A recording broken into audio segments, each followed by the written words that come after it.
World saw in politics there is no such thing as a free lunch. Well, apparently there are a lot of people out there who believe there is such a thing as free medicine. And the way that they are basically making the case.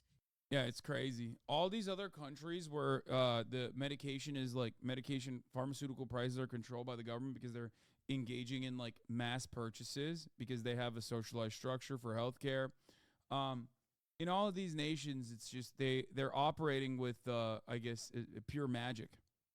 Is that big pharma in the United States makes a lot of money. Now, there are a lot of problems with big pharma for sure.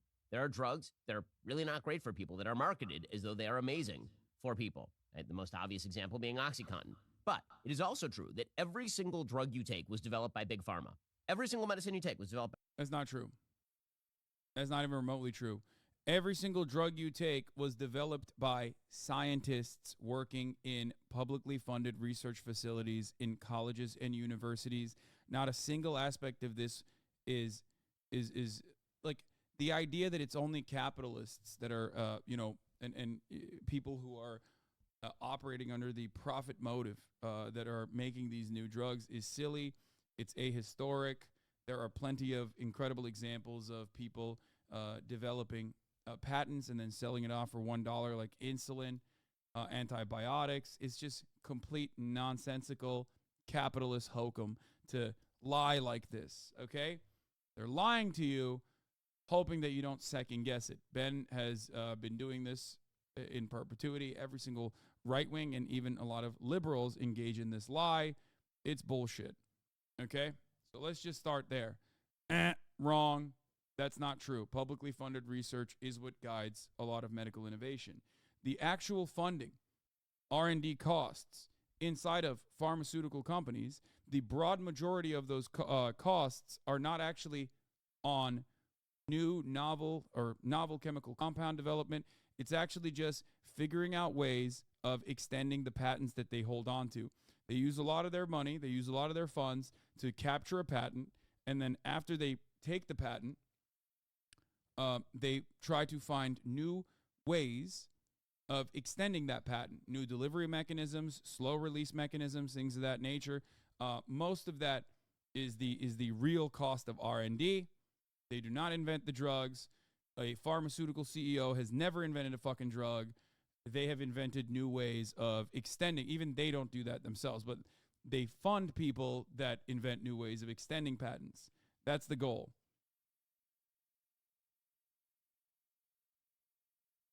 Worked in research for a university, very little new compounds are funded by pharma. They use the majority of their funds to find new use for the same drug. Exactly. But even then, not only is a lot of the novel chemical compounds funded by publicly funded research, okay, that capitalist pharmaceutical companies seize on and purchase, but having said that, a lot of people will say the United States of America, innovator in medicine. Not true. The United States of America, in spite of all the public funded and privately funded medical research, is not the number one in novel chemical compound development per capita. Okay? That is not true. Other countries that have higher levels of public funding are significantly more efficient at developing novel chemical compounds. They work with the limited funds that they have. So remember, the goal of a capitalist is not to innovate to better people's lives. The goal of a capitalist is to innovate to find new profit vectors. That's it. It's to constantly find new and innovative ways of creating more shareholder value. That's it. Increasing shareholder value. That is the only job. That is their fiduciary responsibility. Let's move on. By big pharma. So if big pharma is responsible for OxyContin, they're also responsible for Advil. If big pharma is responsible for the mRNA vaccine that you didn't want to take, big pharma is also responsible for all of the chemotherapy medications that your mother is taking. So big pharma is responsible for all of those things. In the medical, none of these things big pharma is responsible for. Ben Shapiro is lying and saying big pharma when the real answer is government funded, publicly funded medical research happening in facilities. Okay? There is obviously private funding that happens in these facilities as well, of course. Most of it is still voluntary donations, though. And then beyond that, it's purchasing the patent after the fact. But that comes after the fact, okay? That's after a patent has been developed. Most of this stuff, most of the novel chemical compounds that are being created, that are being found in these research facilities, are still absolutely kept up with public funding. Advances in the United States have led to a tremendous expansion of life expectancy in the United States. That's not true. Cuba's life expectancy is higher than the United States. Cuba has better outcomes, better healthcare outcomes than the United States, in spite of being a tiny fucking island that has been under constant embargo by the United States of America post the Cuban Revolution. So even on that front, that is completely wrong. Healthcare across the board and life expectancy across the board is obviously a much more holistic number. It's very difficult to arrive at it by simply saying we have better medicine and that's why our life expectancy is higher. That is not the case, of course. There are a multitude of different factors that apply to understanding life expectancy. Walkable cities, access to public transit, cleaner air, better food, less subsidies for corn, for example.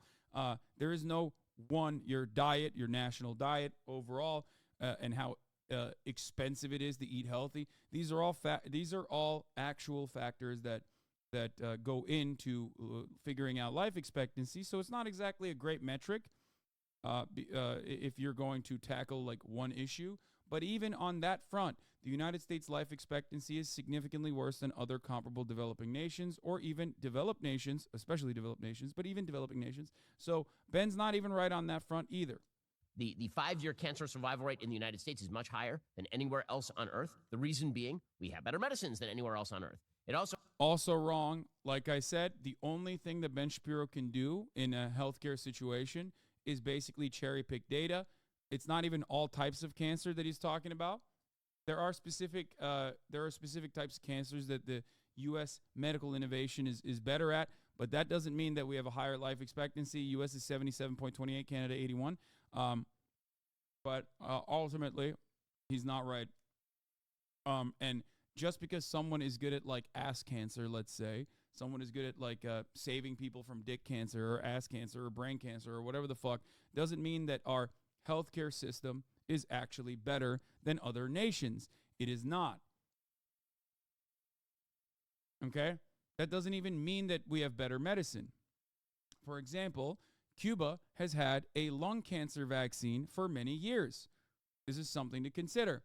This lung cancer vaccine was created on a fucking tiny island and has existed for a long time, as a matter of fact. Americans with lung cancer, due to our political stance against the tiny island nation, the cigar island, won't allow people to go and get that.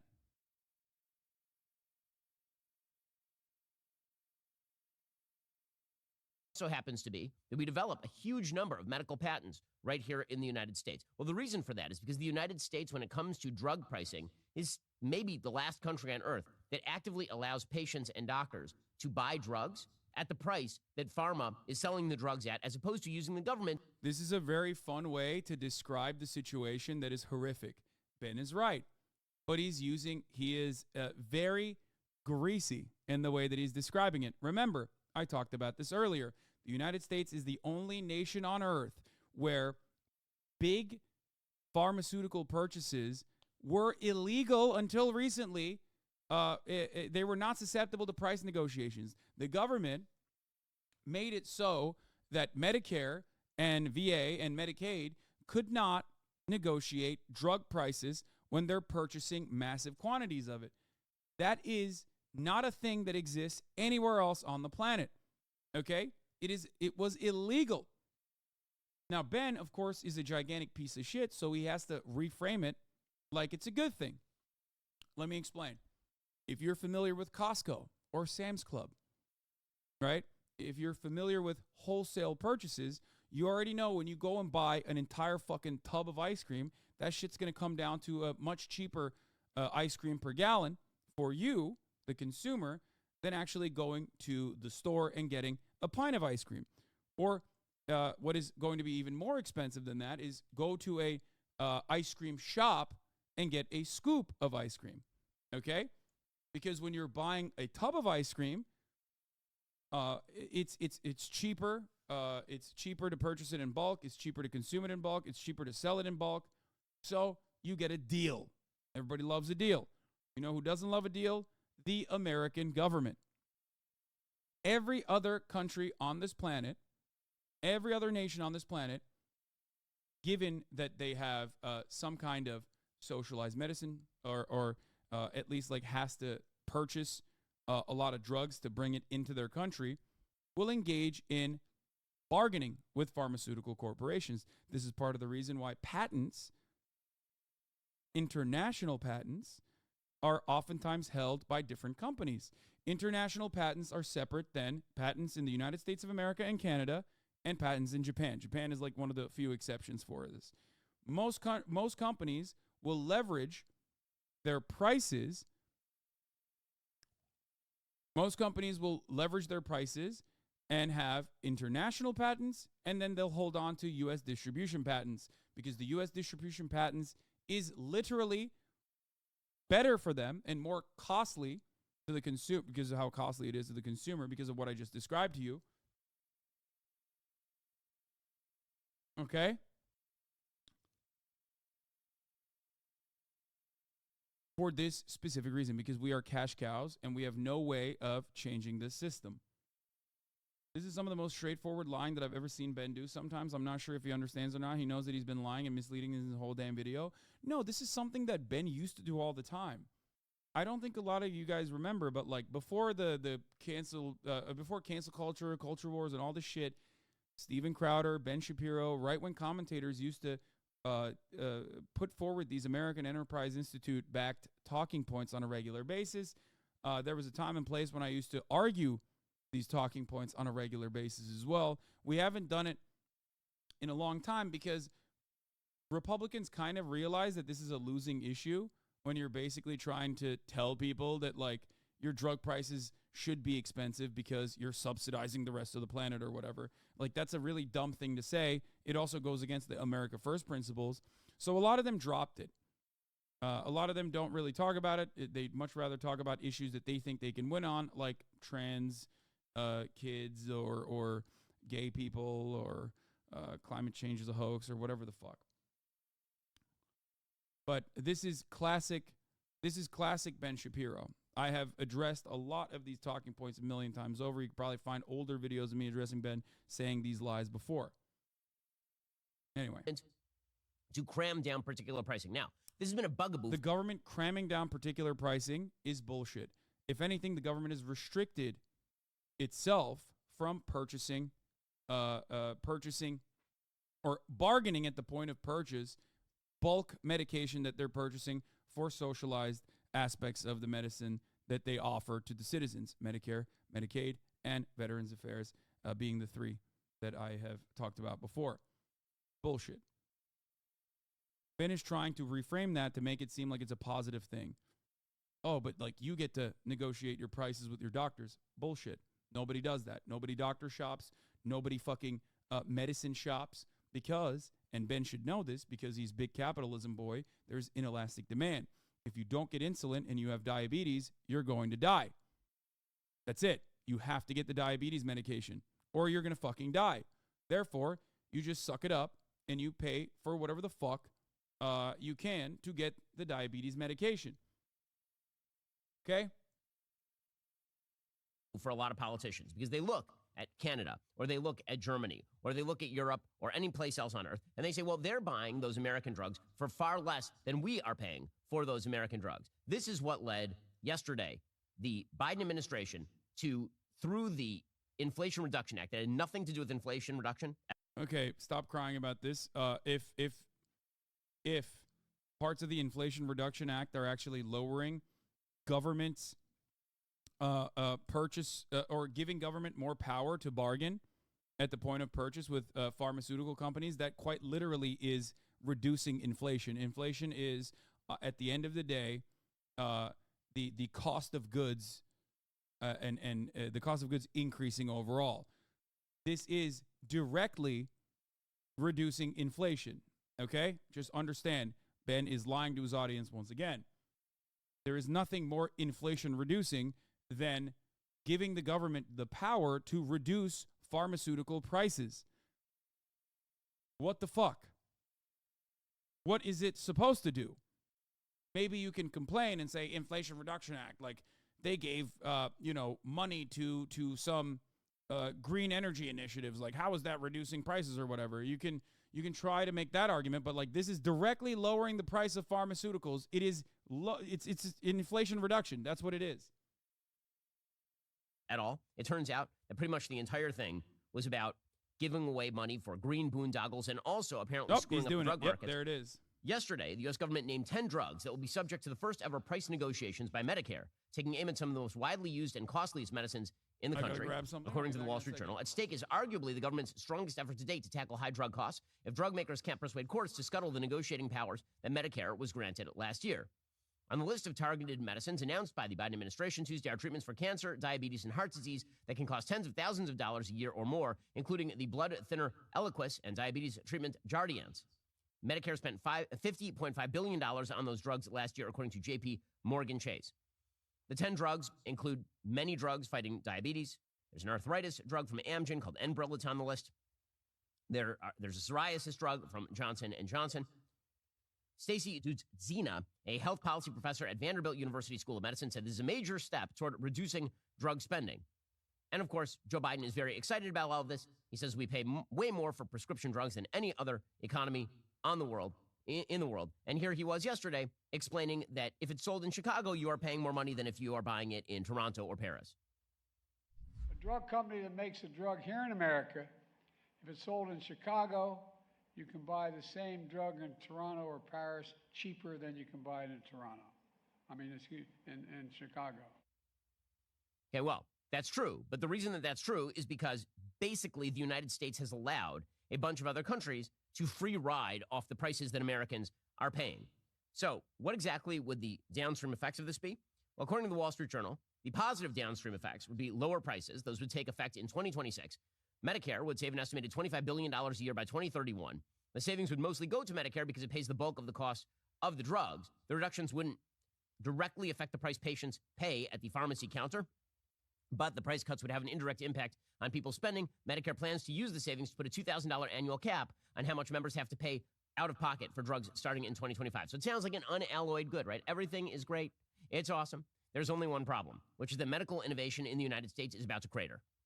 And when the government can cram down pricing in any particular area and remove the profit margin from the actual pricing mechanism, that means people are not going to invest the kinds of money that are necessary in order to create the drugs in the first place. In the same way that rent control decreases people building and constructing, because why would you build a new apartment knowing there's no profit in it? The investment in the biotech sphere is going to utterly dry up if the government via Medicare continues to cram down. Okay, everything is wrong. Everything that Ben said is wrong. Medical innovation, the point about medical innovation is wrong. I wasn't even here for this part. I was literally looking for Advil. But I suspect he talked about the European prices actually subsidizing American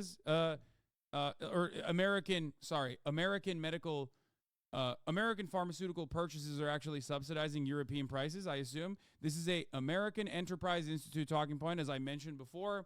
It is completely, objectively a falsehood.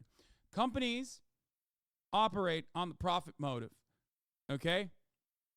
Europeans are not freeloading.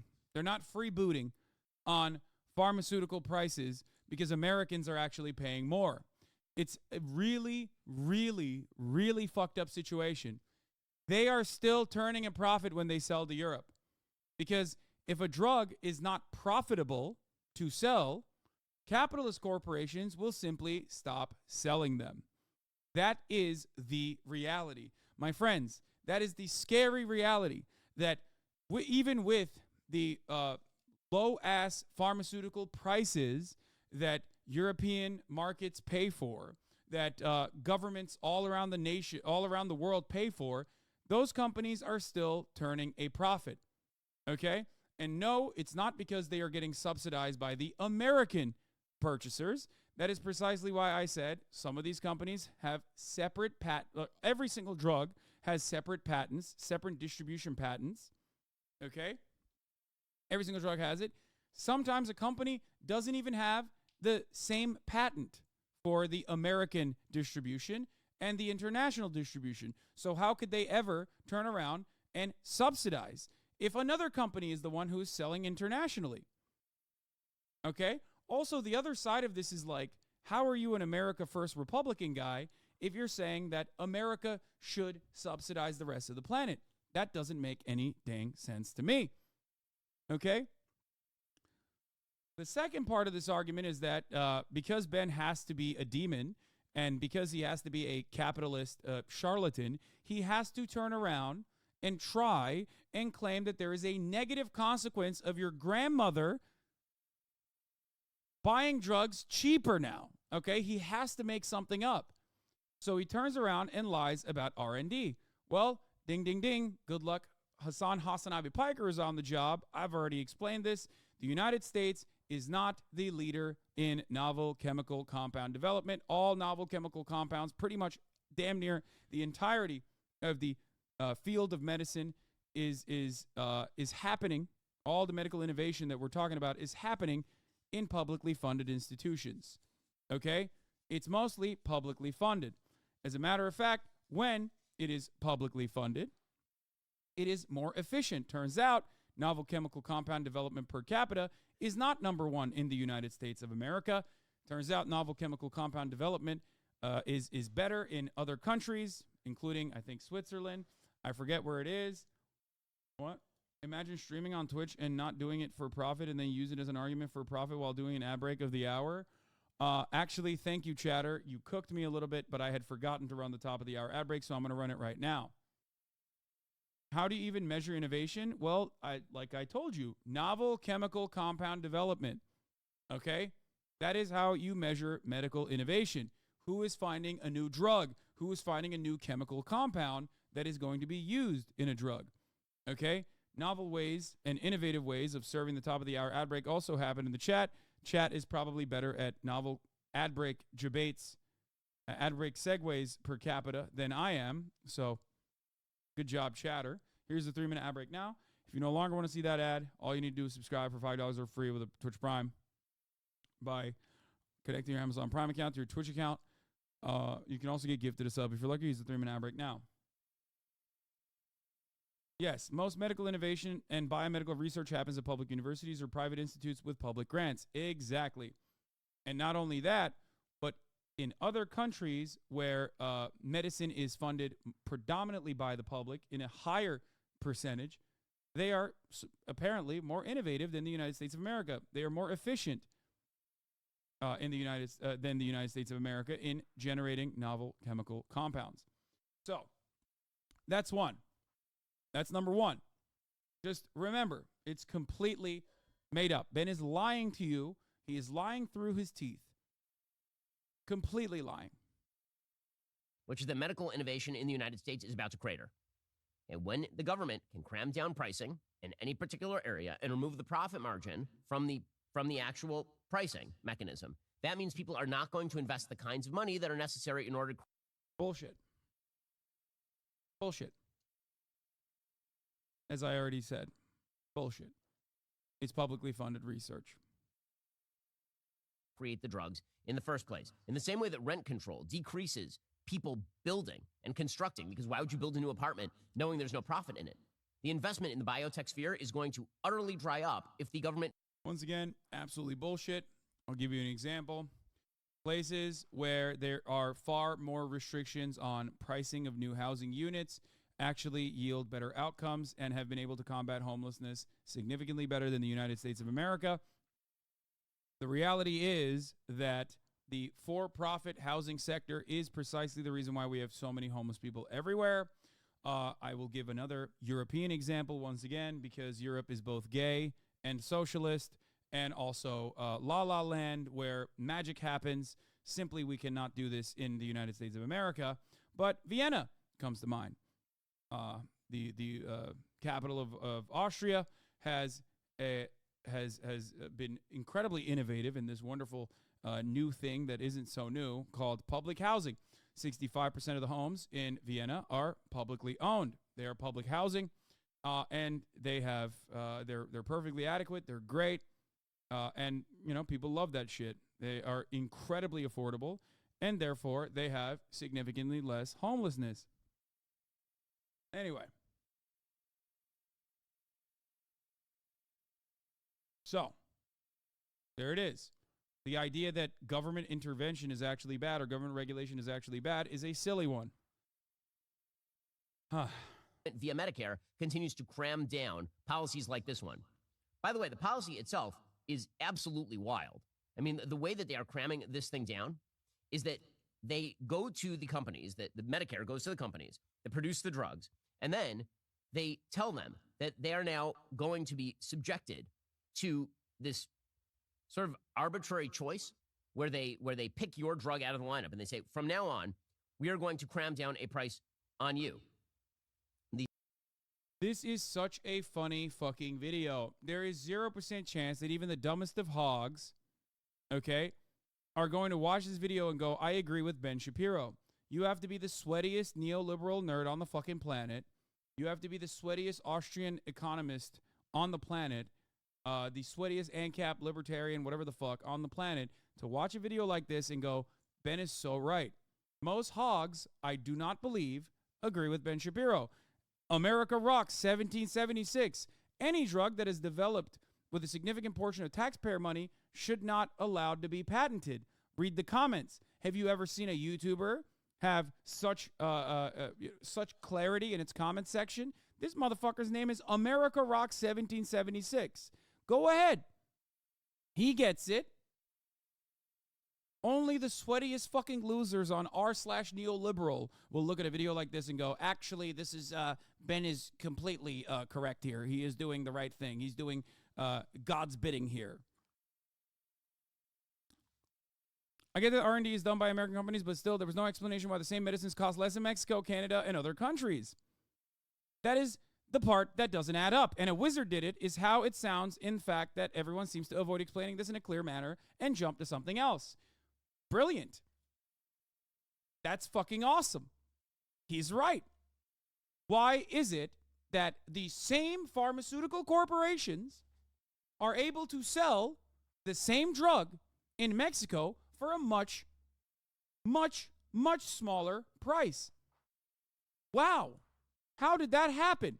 Do you think that these big pharmaceutical CEOs are actually quite magnanimous, that they've decided, I do care about Mexicans more than I care about Americans, as a matter of fact. I love Mexico. I love Brazil. Brasil carajo, I say, from my private jet, as I stare down at the favelas and I decide that Brazil will pay, and the people of Brazil will pay 1/10 the same price, 1/10 the price of the same exact pharmaceutical that Americans should pay. Okay? How does that work? Is it because they're nice? No, it's because they're still turning a profit when they sell to Brazil. They do. It's just the profit margins are unimaginable in America. That is the devastating fact. Do you understand that? I hope you understand that. That is the devastating fact, is that in the United States of America, they are just able to get away with price gouging you. Because all matter of price increases on an inelastic good with inelastic demand is price gouging. Okay? That's it. And we do this in the field of real estate as well. We do this for housing as well. So it's kind of funny that Ben brought this up, because I believe that housing is also an inelastic demand good. Let's continue. The CMS can only select drugs that have been on the market for a certain period of time. For instance, a small molecule drug, a product in pill form like aspirin, must have been on the market for 9 years or more to be negotiation eligible. A biologic drug, a vaccine or a gene therapy, must have been marketed for 13 years or more for eligibility.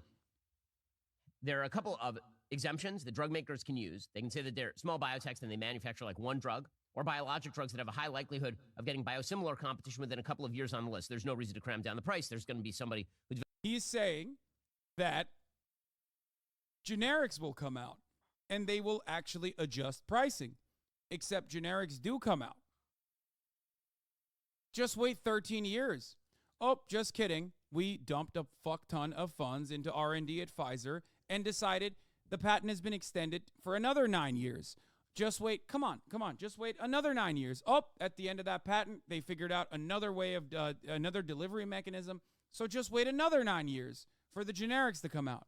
Why are we waiting for the free market to do its bidding when the free market is very clearly not allowing you to get these drugs cheaply? Oh, you can't wait another 9 years because you're fucking dead. You're dead.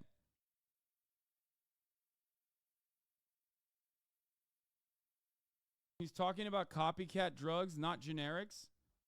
What? What?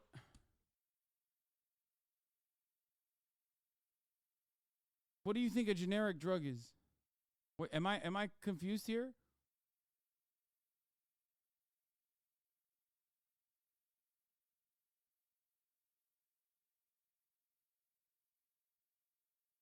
Generics are copycat drugs. They still get patents, but so similar function. Generics are the same chemical compounds being used in the original brand drug. It's just that the patent has been released so you can actually finally make copycat drugs. I'm so I might be wrong. Maybe I'm like, maybe there's like a semantics issue here.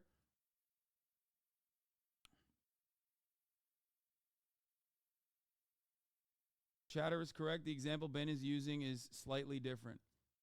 What's the difference? Develops a generic, but a similar small biotechs than they manufacture. Just keep quiet and listen if you don't know what you're talking about. Are you telling me that? Or are you telling that chatter that? Manufacture like one drug or biologic drugs that have a high likelihood of getting biosimilar competition within a couple of years on the list. There's no reason to cram down the price. There's going to be somebody who develops a generic. But this is the start of the negotiation process. Basically, they are notified by Medicare that they are now subject to a price cram down.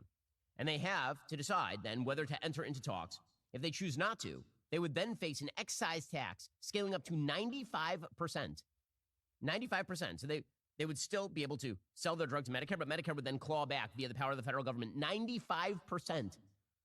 95% of any income. Hell yeah. Fuck yeah. They should. That is if they don't agree to the terms and conditions that were put forward. Yeah, they should. I fucking love that. Go ahead, Ben. You've been a pharma skeptic, or your audience has been geared towards hating big pharma, which is understandable, and not for the good reasons like this one, but instead for the bad reasons like, oh, the vaccines are bad. And now all of a sudden, you are basically making a video saying, well, what about the profits of the big pharma executives? What about the profits of the pharmaceutical executives? Really? You think that's going to play well in your audience? Incredible stuff. Incredible stuff. Now, I know a lot of Americans are stupid, my friends, but I don't even think they're that stupid because a lot of Americans are ill. A lot of Americans are sick. A lot of Americans, due to that illness, rely on medication. So they know what that looks like.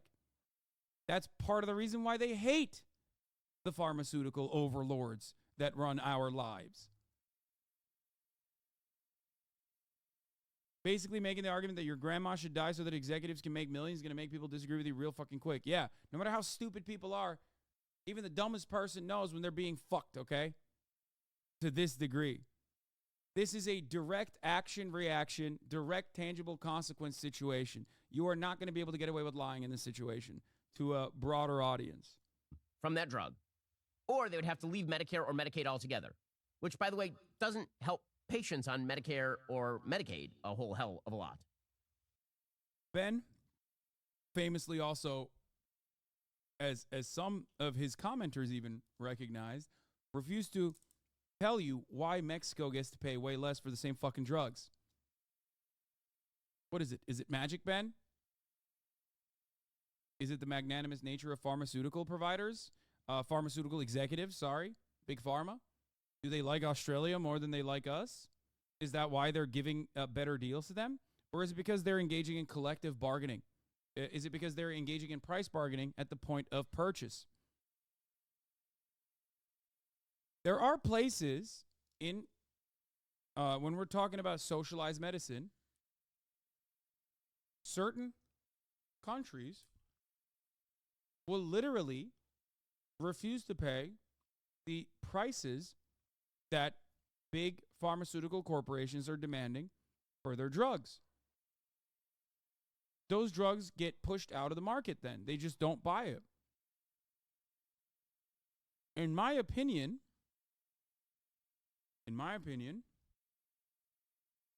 there should be a punishment for such a thing.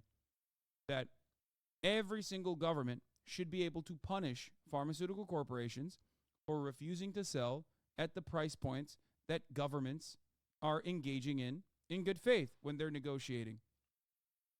If a government is negotiating in good faith and they're offering a price to purchase in bulk the pharmaceuticals that you are selling and you refuse to budge, you should withstand severe punishments. You should no longer be able to sell any drugs in that marketplace. They should be able to forcibly seize your medical, your R&D, your novel chemical compound research and create very low-cost alternatives. It is nutty and unimaginable that that is not the case. In certain situations, Germany, for example, does this. They just don't buy it. They don't buy it. They don't buy the drug. Which means that Big Pharma does actually make a tidy profit on the drugs they do sell in those marketplaces. It's just not as wide a profit margin as they do in the United States of America. That's it. Assuming drug companies then enter into the talks, the final negotiated rate on the first set of drugs applies to the pharmacy counter starting January 1st, 2026. So what is the downstream effect of all of this? Well, here is the thing that people are not seeing. To develop a drug, yes, you're looking at the drug, you see it come across the counter, you're like, whoa, look at the sticker shock on that thing. That is, and it doesn't cost nearly that much to produce the drug. The amount of money that is put in R&D on drugs is insane. I mean, totally crazy. I know. He's going to say FDA regulation is a big problem too. Clinical trial expenses are a big problem. That's why it's so expensive. I already know. Okay.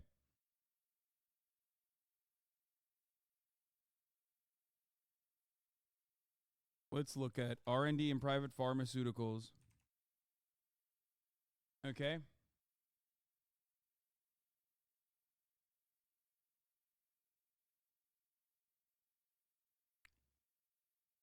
So,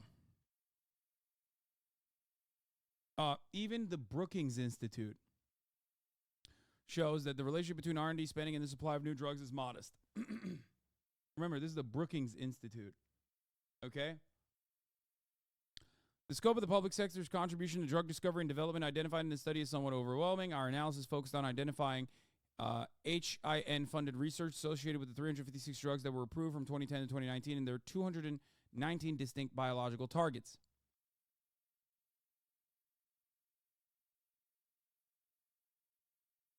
National Institutes of Health contributed to the new drugs approved by the FDA between 2010 and 2019.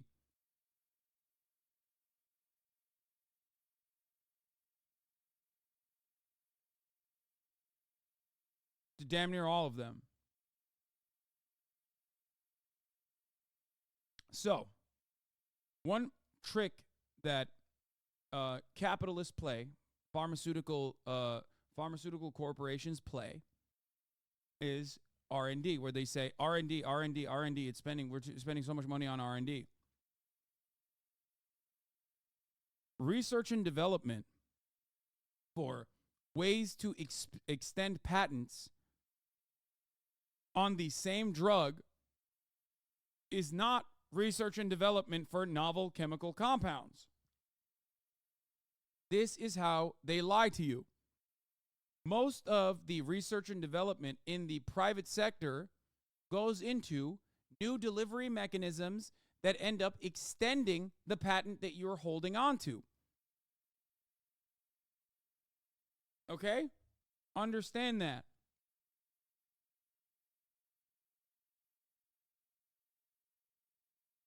It's bullshit.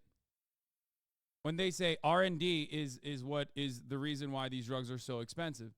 It's bullshit. Those drugs have already been invented. And the distribution and the pilling, putting it in a fucking pill form or whatever, all of those costs are relatively low. You're just printing money at that point. Mr. Gonzalez, you're the CEO of AbbVie, which makes the cancer drug Imbruvica. Do you know what the Here's another good example of this. annual price of Imbruvica was for a patient taking the standard 3 pills per day in 2013? $130,000. Okay, we had 99,766. What about today for those same 3 pills? I think it's 169,000. We have 181, but we can agree that there was a significant increase. Roughly, in a matter of 8 years, AbbVie more than doubled the price. Now, Mr. Gonzalez, how much money did AbbVie put directly into the research and development costs of Imbruvica before it hit the market in 2013?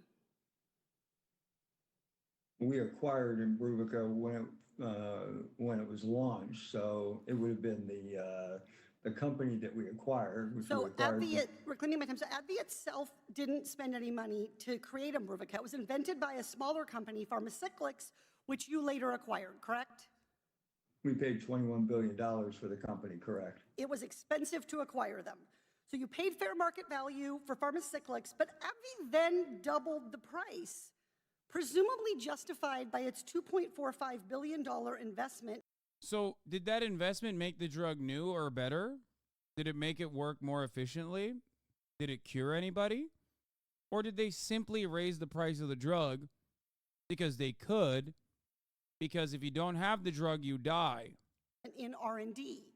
Are there fewer side effects for patients now than there were in 2013? Well, we developed significant indications and expansions and other disease states. Are there for Imbruvica. fewer side effects, sir? No, it has the same side effect profile. Okay. Mr. Gonzalez, do people need less of this medicine, Imbruvica, to treat lymphoma now? No. So AbbVie took zero risk to develop this drug. You bought it approved for the market, knowing it would be profitable. You hiked the price to pay for R&D, but you haven't made the drug any better, even as you doubled the cost. I wrote an entire report on what is essentially the Imbruvica story. Big Pharma gobbles up a small innovative company, does nothing to improve the drug, but jacks up the price. Now, you told us that you spent $2.54 billion for R&D for Imbruvica, even though the drug didn't get any better. Wait a minute. You spent $2.5 billion for R&D, but it was just to purchase the innovative pharmaceutical product creating smaller pharmaceutical company. So where is the R&D there? I'm so confused. This is why Ben Shapiro is a fucking liar. Okay? Better. Really, it was all for these innovations and indications, which are designed to keep competitors off the market and find new sales opportunities. Yes. The research and development goes into patent extension, as I said. So I want to look at what other money AbbVie spends doing its business. You filed 165 patents for Imbruvica. You filed patents for Humira, other drugs. 21 billion was the purchase, 2.5 billion was their R&D, yes. And all of that R&D, as she correctly pointed out, didn't make like less of the drug work better or didn't improve the drug in any way. It was what I told you. Every single dime spent on R&D in that $2.5 billion of R&D went to finding ways to extend the patent through different delivery mechanisms, okay? Putting the same fucking drug up your asshole doesn't make it a better drug. That is not a real situation, okay?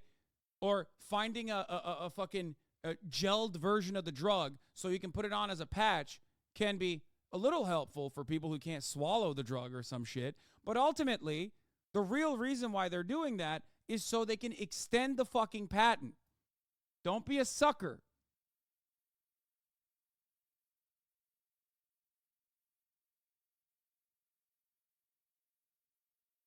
The buyout is part of the R&D. They did the research and we own them now. Exactly. drugs to keep competitors off the market. How much did you spend on litigation and settlements from 2013 to 2018? Congresswoman, let me correct one thing that I think you just said.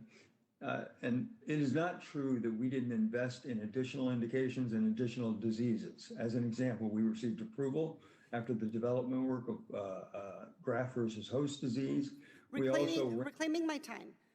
Mr. Gonzalez, how much did AbbVie spend on litigation and settlements from 2013 to 2018?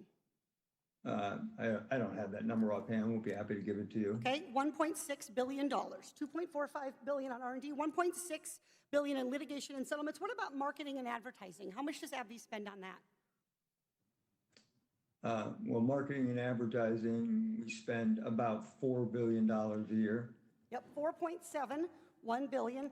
Wait a minute. So R&D is 2.5, marketing and advertising is 4.7 billion. Hold on. Make this make sense to me. I thought private pharmaceutical, private healthcare, private pharmaceutical corporations, profiteering, that was good. I thought that was efficient, right? Come on, guys. We're making novel chemical compounds here. We're cooking up drugs. We're saving people's lives, baby.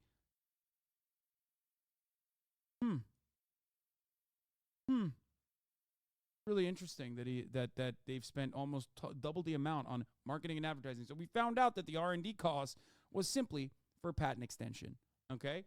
And now we find out that they spend even more money on marketing and advertising, which I'm sure lobbying costs also are a part of that. How about executive compensation, 2013 to 2018? 2013 to 2018, it's probably on average about $60 million a year. Try 330. Wow. Well, you know, these guys, they are doing really hard work. They are doing real hard work. So they deserve it. They deserve it. Wow, they deserve it. I hope this video helps you really understand how ghoulish and demon-like this entire industry is from top to bottom, and why I feel the way I do about people that do this, and why I feel the way I do about even the politicians that stand in the way of changing this. And also, on top of that, why I feel extra mad when I hear demons like Ben Shapiro lie to the American public to continue this system, that is harming people for the profit of a select few group of individuals. I know this because I personally invest in biotech companies. The amount of money that is sunk into biotech to develop like a working drug is totally crazy. And I promise you, if you remove the profit margin from these companies, there will just be less investment in this sphere. That's bullshit. It's bullshit.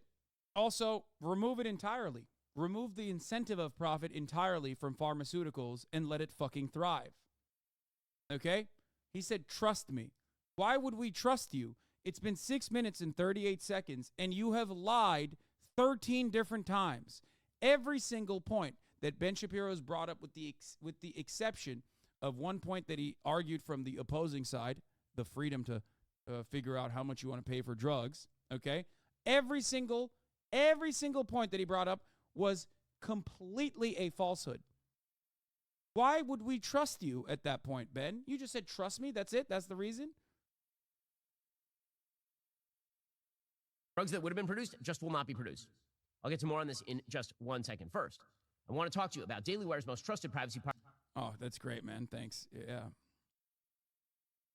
In between his American Enterprise Institute back talking points, he has to hit you with a fucking top of the hour ad break segue. Very nice. Fuck you, Ben. Okay.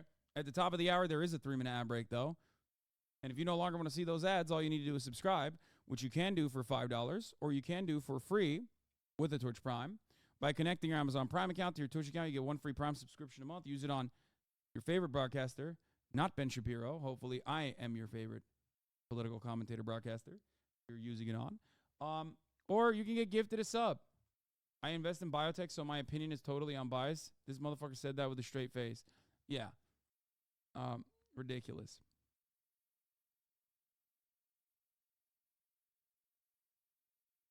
Now you know how it feels when you're about to play a banger video or tell a story and you play an ad. Wait, really? Anyway, here's the 3-minute ad break now, chat.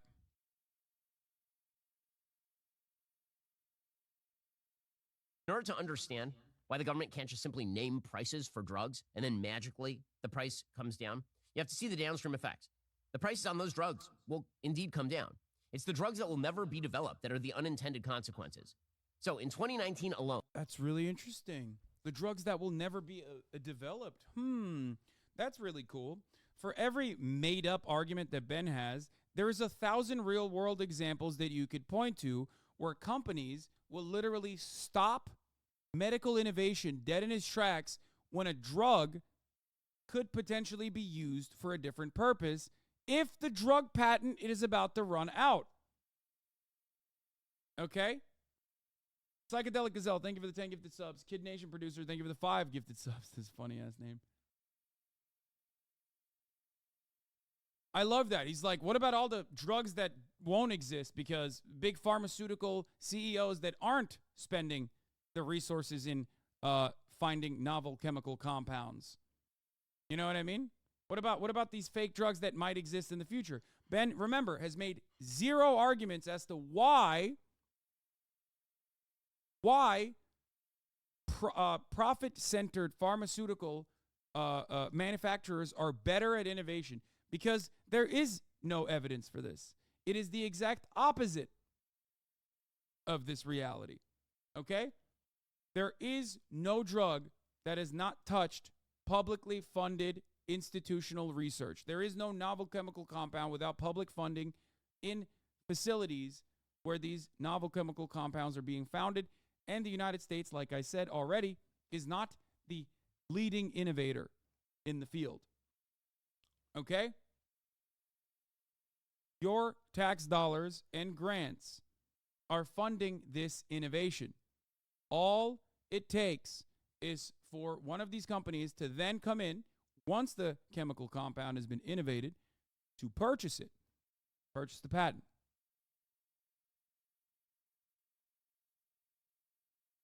Is there an argument that some drugs don't get made because it's against profit seeking? Yes, of course there is. And there are examples of this too. Every single pharmaceutical company, because they operate on the profit motive, will stop any kind of alternative cures, like any kind of alternative cure research, if the patent is about to expire. Every single one of them does this. The pharmaceutical industry spent $83 billion in 2019, $83 billion on R&D, research and development. According to one 2020 study, which covered 632 new therapeutic drugs and biologic agents approved by the FDA, the estimated median capitalized research and development cost per product was $985 million, counting expenditures on failed trials, which you should count because the vast majority of drugs that are originally developed never make it to market. Somewhere between 85 and 90% of all drugs that enter phase 1 testing never make it through FDA approval process, but they cost a lot of money. So that means that for every drug that actually hits the market, and it's not that many drugs every year, you're talking maybe like a couple dozen drugs hitting the market every year, it's costing like almost $1 billion, by some estimates, somewhere between 1.3 and 2.4 billion dollars a year to develop. Wow. Seems like a lot of money has to be spent to make this happen. If only, I don't know, the profit motive was entirely removed from this process.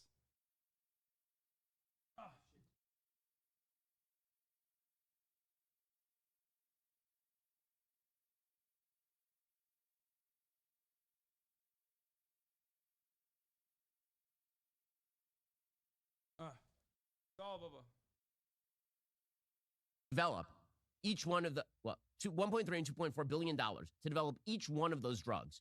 That's how much money these companies have to spend up front to even develop a working drug. So how do they make that money back? What makes it profitable? Why would they spend 1.3, $2.4 billion on creating a drug or risk hundreds of millions of dollars on drugs that... I don't know. If you're not a fucking demon, I have an idea. So that people don't die from illness.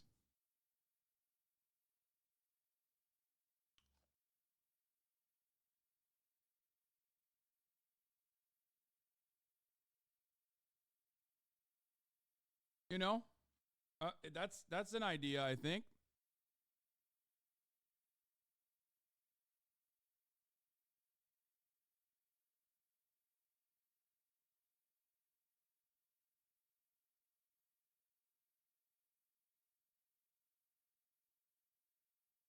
Also, pharmaceutical companies are not fronting this cost. Once again, like I mentioned, there you go. They're getting grants.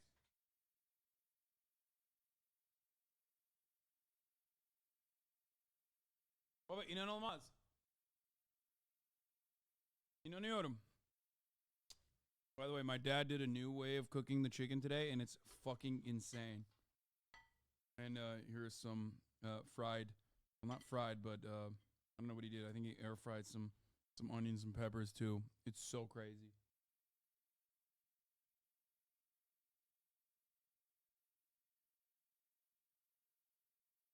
He put that shit on, man. Aren't ever going to make it out of phase 3? Well, the reason is because on the other end, there has to be some sort of way to earn back that money. Now, Americans do bear the brunt of the cost because other countries are free riding. The U.S. government spends $243 billion a year on pharmaceutical research versus the $83 billion from the private sector is what that chatter said before they got clapped.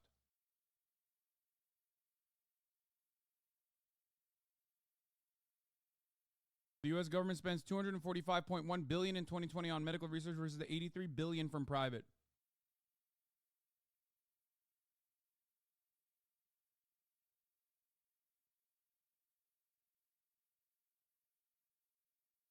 Luxturna gene therapy for blindness to cost $850,000.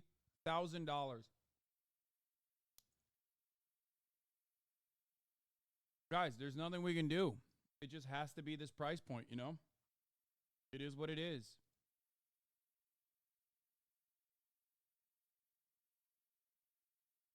If other countries have a free ride, why do these companies even sell the drugs there? If it was at a loss, wouldn't they sell to that market at all? Ding, ding, ding. That is precisely the answer. That's why Ben is lying, like I said. But he can't admit that, because when you admit that, you fucking realize how devastating shit actually is. That these major pharmaceutical corporations are already turning a profit in other marketplaces, but they just can get away with turning a much larger profit in the United States of America. They make money in Europe. They still make money when they sell it for $1, but in America, they get away with selling it for $10. If Ben were to say, oh, they're doing charity in Europe, he would look like a fucking idiot. But that's basically what he's saying without actually saying it. Do you understand? And it's bullshit. It's not real. We also captured the industry upside. It used to be, in the 1970s, that a huge percentage of drugs were actually developed in Europe. Today, a huge percentage of drugs are developed in the United States. According to one 2010 study. That's so funny. Again, he's doing, okay, remember, God, dude, a lot of people were saying, Hasan, why did you pause so much in the beginning? Because I already addressed all of these points. Like, I addressed every single point because I knew exactly what he was going to say. So I addressed basically every single point ahead of time. Okay? The percentage of novel chemical compounds is a totality argument. A percentage of novel chemical compounds being created in the United States is meaningless if you are talking about efficiency. Which country is generating more novel chemical compounds with less money? Because Ben is talking about efficiency here. He's saying that more public funding is actually bad, or rather more private funding is actually good, and these guys have to dump a lot of private funds, which isn't even the case, and that the profit motive is the reason why people are making these medical innovations. It's not true. So what he's going to do now is tell you that a higher percentage of the novel chemical compounds are founded in the United States. That part is true. Of course it's true. There are more institutions, more facilities, more money, more people in the United States of America. Okay? That's why you have to adjust it to per capita. the United States accounted for 42% of prescription drug spending and 40% of total GDP among innovator countries, and was responsible for 43.7% of what are called NMEs, new molecular entities. According to the BLS, the Bureau of Labor Statistics, the pharmaceutical and medicine manufacturing industry is responsible for about 332,000 jobs in the United States. In other words, it's a big business. And it's a big business because he immediately moved away. He just dropped that in there as though that's relevant in the argument. Brother.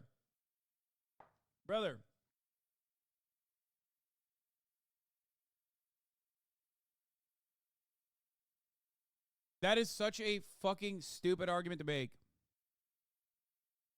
If your goal is to talk about how efficient America is at cultivating novel chemical compounds, you can't turn around and say America is responsible for a lot of medical innovation. 43% of all medical innovation, novel chemical compounds, are happening in the United States of America. Okay. That's because the money is here. That's because the doctors are here. That's because there's more people here.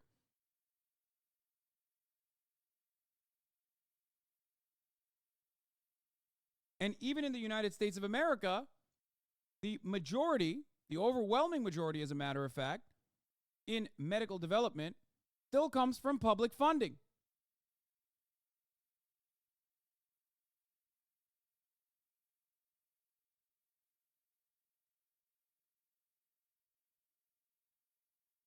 If that was the case, European pharmaceutical or European novel chemical compound development would be much worse than the United States of America if there's not enough profit motive there.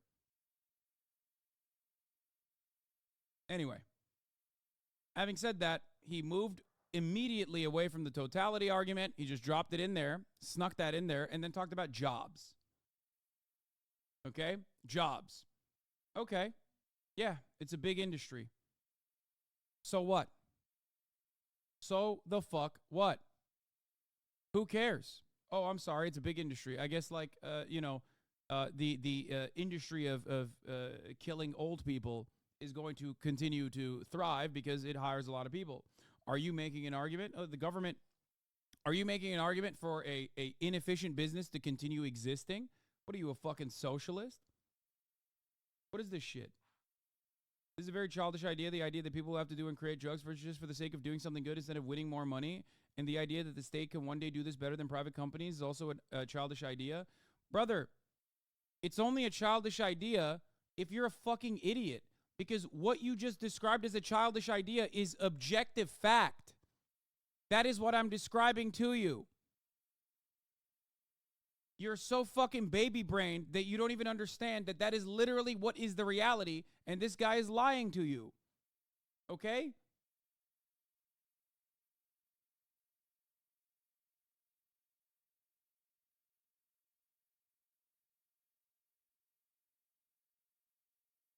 It's so frustrating that there are still people who choose to debate this point and they are just in the wrong. Like, they're not even right. They are objectively in the wrong. And I have given you multiple points of data at this point.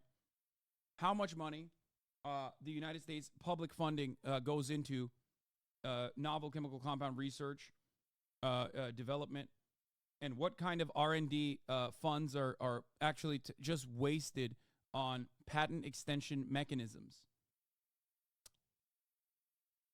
But Hasan, you don't get it, fam. You're the one saying it, so now it's just not true, actually. Yeah. Because there's actual freedom of pricing in the United States. So what exactly would happen if Medicare gets away with cramming down this pricing structure?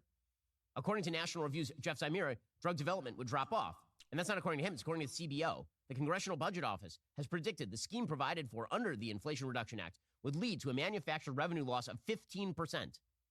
Such a cut in CBO's predicted 45 new drugs per year would suggest around 7 fewer drugs per year. That means 121 drugs lost over an 18-year time horizon, as one report estimated. So which drugs would be most likely to disappear? The drugs most likely to disappear would actually be the ones that are for rare conditions, right? The ones that have less of a profit margin to begin with.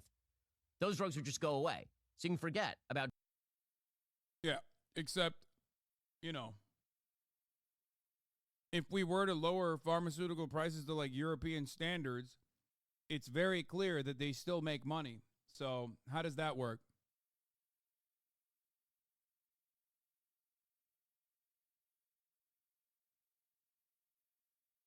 I was wrong before. $245 billion was overall spent. $61 billion from the federal government and $16 billion from academic institutions. Yes, but the $83 billion they're talking about in private investments are also going into academic institutions. You're funding publicly funded research facilities. The R&D money that is coming from is put into two categories. One, donations that are being made to these publicly funded research institutions so they can continue making these novel chemical compound development. Okay, true innovation in the pharmaceutical field. And then the other side, the R&D for patent extension. It's two separate categories.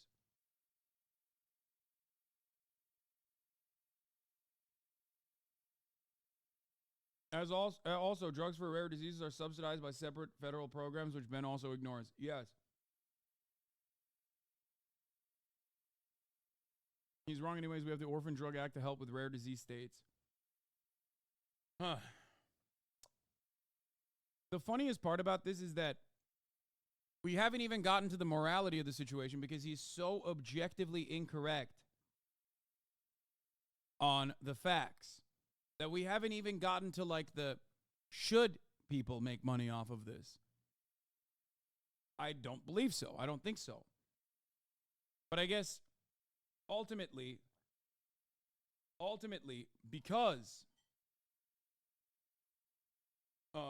all of his facts are incorrect on why, you don't even need to get to that point. But yes, it is pure evil for people to make money off of selling people things that they need to survive. It is evil. It's just wrong. It's immoral, and turns out quite inefficient as well. Drugs being developed for the rare condition that your mother just got diagnosed with, those are just not going to be in the market anymore because who the hell's going to develop them if there's no money on the other end? There's another solution to this, by the way. That solution would be to aggressively make other countries pay their fair share when it comes to American medication. We could use every lever at our disposal in order to do that. Right? This is where a trade war would actually be somewhat useful. Saying to Canada, or saying to the... Dude, imagine going to... That would be so funny, because that would literally... if anything threatens American hegemonic power, it's that.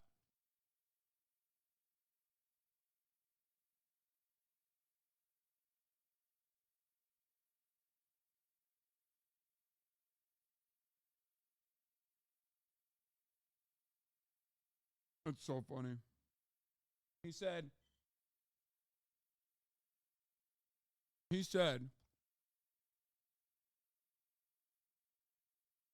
that the United States of America should force other nations on the planet to pay American prices for their pharmaceuticals. This is such a childish... It's evil. It's pure evil. But it's also so childishly, so comically evil. You know what I mean? It's like good luck.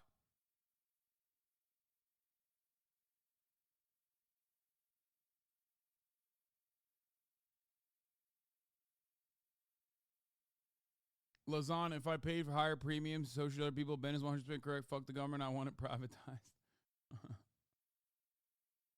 According to a 2021 study by the RAND Corporation, nonprofit global policy think tank, prices of prescription drugs in the U.S. are 2.4 times higher than the average prices of 9 other nations. That higher cost is largely related to brand name drugs, which are 4.9 times more expensive in the U.S. than in those other countries. In fact, brand name drugs are responsible for 84% of total drugs in the United States, despite accounting for only 8% of drugs dispensed.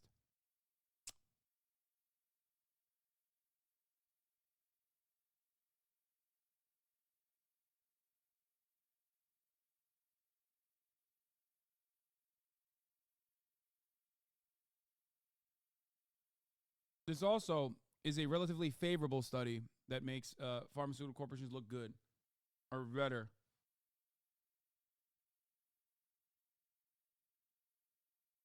Hey, HasanAbi, I'm a research chemist at a university that does research to develop therapeutics for cancer. You said the entire industry is corrupt and evil to the bottom. I'm not sure how the development, innovation, research side of things is evil. I do understand that it's incredibly fucked up that most pharma companies' practices are in their business side, but I don't really see what's wrong with my work. Chatter, I really hope your brain doesn't work this poorly when you're unironically doing your fucking research, because never did I ever in any capacity say that, you know, universities that are developing new therapeutics for cancer are the bad guys here. What the fuck are you saying? I'm specifically talking about research and development in the private sector that doesn't directly go into offering donations to these research institutes, are going to extending patents. All matter of R&D, once a novel chemical compound is found, once a delivery mechanism is adopted, once a patent is delivered, once the company purchases that patent, okay, or purchases the other, you know, smaller company that played a role in creating that patent, they are using all matter of funds on the R&D side on patent extension mechanisms, like different delivery mechanisms, different delivery systems. They're not structurally modifying the chemical in any capacity. All they're trying to do is ensure that copycat drugs are not available. That's it. Of course, I'm not talking about fucking research chemists at the university.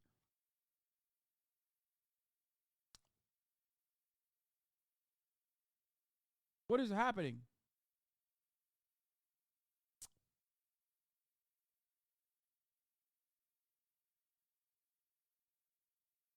And then an even larger chunk of it is going into marketing anyway.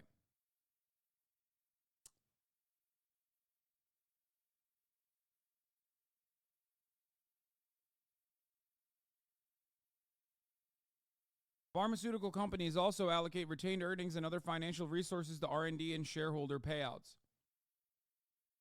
Companies depend on profits to sustain biopharmaceutical investments. This declaration creates the impression that profits finance R&D. Clearly, this conclusion does not generalize, since many innovative emerging pharmaceutical manufacturers bring new drugs to market prior to collecting any revenues. Recent analyses of industry balance sheets also reveal a more complicated picture. The average percent of global revenue accounted for by shareholder payouts from 2009 to 2018 was 29%, or 106% of net income. Shareholder payments include stock buybacks and dividend payments. The average percent of global revenue accounted for by R&D was 17%, or 93% of net income.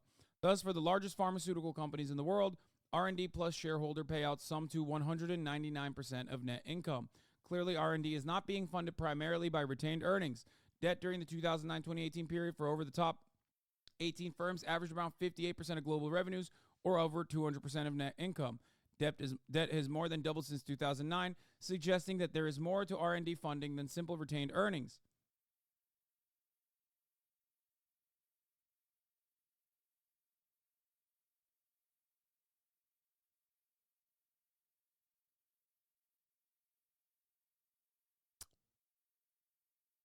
The National Health Service. You guys are going to pay American companies what we here in the United States pay. And we are going to use the levers at our disposal in order to make that happen. He's saying we're going to strong-arm countries.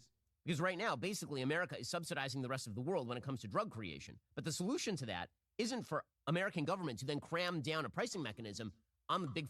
This isn't true. Guys, I just want to point something out. Two things. Hired David Miller. If that was the case, then pharmaceutical corporations would first of all, if that was the case, then they would not be making profit in like the European market, right?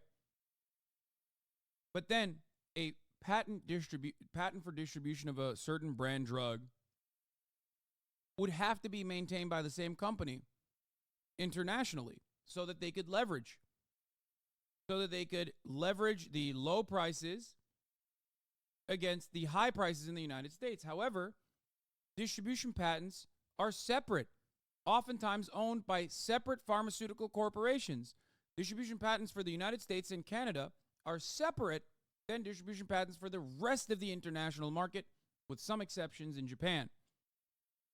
If there was this subsidization happening in the way that Ben claims it is, then they would have to be owned by the same company. So how can they subsidize if different companies are the ones who are distributing the fucking drugs internationally versus the United States of America? Secondly, so that's wrong on that front. Secondly, if it was the case that these companies were not making profits, then why are they selling at the price point? Now that we've addressed that, why are they selling at that price point to Mexico? Why are they selling at that price point to Europe? Why are they selling? Are they doing it because they're kind? Are they doing it because they're nice? Are they doing it for those reasons? No. They are still making profits in those countries. Okay? They're still making profits in those countries. And not only that, but there are instances where these companies demand a certain price for a certain product, for a certain pharmaceutical, and the government says, no, this is our price, we won't budge, so they don't sell those drugs in that marketplace. Certain drugs you cannot access in different countries, okay? That's just the case. It's really evil, it's gross that there is no better defense mechanism against this kind of pure profit seeking. But if Ben was right, they would sell all those drugs. They would just sell other drugs in Europe at a cheaper price point because they're not doing it for profit at that point. They're doing it out of the kindness of their hearts or because they're getting subsidized in America. So how does that work? Why is it that certain drugs that are available to purchase in a pharmacy in Germany, for example, are no longer available in the pharmacy because the government is no longer purchasing said drugs because the manufacturer has raised the prices and won't budge? So that's why you can't get Adderall in Japan. No, Japan's ban on Adderall has nothing to do with prices and everything to do with Japan's addiction to meth post-World War II. Anyway. Pharma companies and the drug companies and medicine companies, when you do that, you just get rid of all the innovation. Imagine for a second if the United States in any other industry decided that we were just going to ratchet down cost, supposed government cost, on any other area of American life. Like take the tech sector or take the financial sector. We're just going to ratchet up taxation. And we're going to do so in order to lower, supposedly, the cost to the American taxpayer. We're just going to tax that particular sector. What do you think happens? People flee. The innovation goes away. This is simple supply and demand kind of stuff. When you get... Wait, I don't get it. Wait. Ben. First of all, there's no evidence for this, but... Wait, I'm sorry. Guys. Ben just said people will flee if we tax the pharmaceutical sector too much. And the question I have is, where are they going to flee? To Europe? Where they're already apparently not profitable? Where are they going to flee, Ben? We're the suckers. We're the only country on the fucking planet that's paying 10x the prices for the same pharmaceuticals. Where are they going to go? Are they going to sell drugs on the moon? What the fuck are you saying? This doesn't even make sense from the own twisted, like completely made up logic structure that he is trying to present. If America is going to refuse to bend the will of pharmaceutical corporations, where are they going to sell? Australia? They're paying way less. They're going to go to Mexico. They're paying way less. They're going to Brazil. Or maybe they'll go to Uranus. Rid of the profit margin in a particular product line, there is less innovation, there's less investment in that area. It's very simple. But Joe Biden doesn't care about that. He cares about the top line look that he's bringing down cost. The lost innovation is of no consequence to him whatsoever. Because when it comes to Bidenomics, second order thinking is completely irrelevant. It's all first order thinking. I don't like the price of that drug. Therefore, I will use government to cram down a new price on that drug. Sure, it means that a bunch of drugs aren't going to participate in Medicare. You're still going to have to get them over the counter. Sure, it means that you are going to lose the innovation by these companies. No. They're going to participate in Medicare, or else they're going to get taxed 95%. It's simple, man. Hate to admit it, but this is a fucking fat Brandon W. Only issue I have is it's not expansive enough. Simple, Jack. They gotta participate. They gotta cut the malarkey, Jack. I looked them dead in the eyes. I said, Jack, gotta work. Or else you're gonna have to pay 95% in taxes. That's why he's chirping so much. That's why he's so mad right now. To him whatsoever. Also, because when it comes to Biden, this video, I suspect, is not as big as a banger as Ben thought it was going to be, but I feel like he has to do this. I disagree with Ben on this issue. I am someone who's had medical issues my whole life, and I find it strange how life-saving drugs are out of reach for most people due to cost. The only thing we're extraordinarily good at is making things more difficult and more expensive than necessary. Nice to know our educators know their history. Really nice. Enough said. This guy is a fucking idiot, but look at this. He's getting ass fucked by his own YouTube comments. You want to know why? Because Americans might be stupid. Americans might be fat.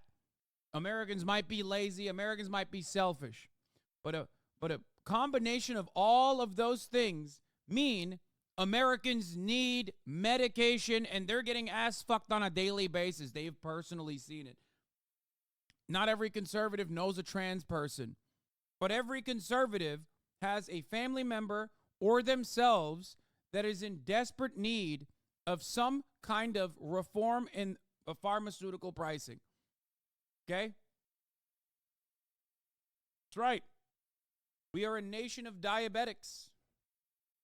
Good luck trying to tell your own audience, or any audience in the United States of America, that you keep having to pay 10x the prices for the same fucking drugs that you can get in Mexico much cheaper.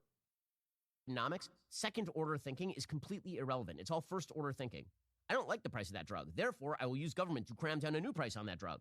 Sure, it means that a bunch of drugs aren't going to participate in Medicare. You're still going to have to get them over the counter. Sure, it means that you are going to lose the innovation by these companies or have them base themselves somewhere else. But at least you'll feel good about having supposedly brought down the cost. By the way, like Democrats care about the cost of Medicare. Since when have Democrats cared about the cost of Medicare? They won't even restructure Medicare, Medicaid, Social Security, which represents 66% of the American mandatory budget every year.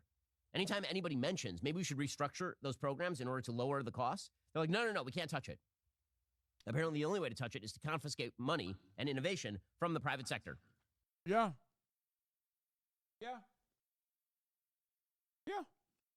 For far too long, they've gotten away with this shit. Yeah, confiscate it. You fucking bitch. It's called taxes. How about these fucking pharmaceutical CEOs start paying their fair share? Fucking piece of shit. Dumb donkey.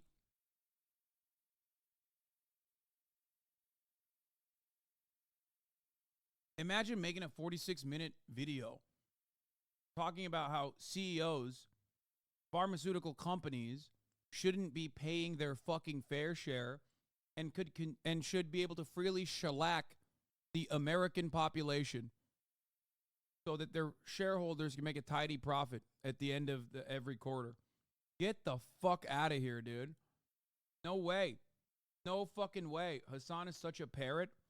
Brother, I don't know what to tell you. You've been a subscriber for 17 months. If you think I'm parroting anything here that is like unreasonable or stupid,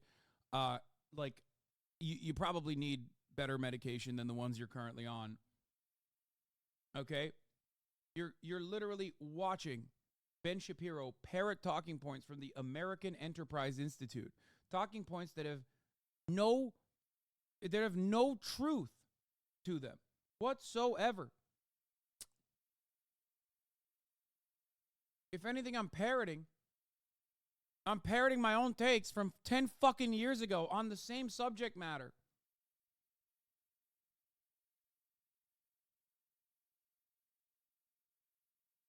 Like, I'm not talking about, I'm not talking about the full-blown abolition of the profit motive, okay? I'm not talking about fucking I don't know, the violently seizing these sickening parasites and the assets that they're not utilizing in the field of real estate.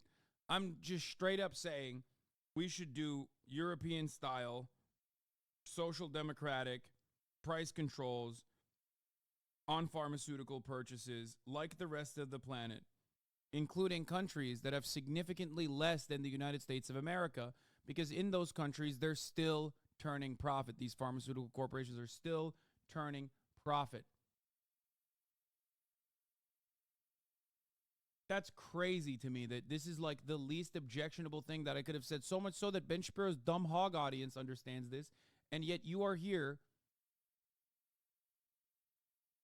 You have issues with what I'm saying. You have a very cynical view of the world. It's like the media creating the illusion that it doesn't happen elsewhere. Asmongold would fucking agree with me on this issue.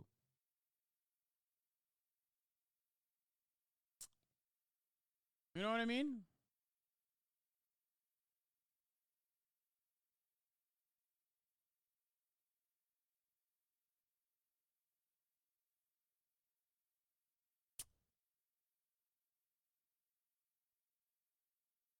Anyway, don't say backpedaling. He's just having a fucking bad day. A lot of you also go through the same thing, and then you come in here and unload thinking that big streamer is probably not going to read what I'm saying.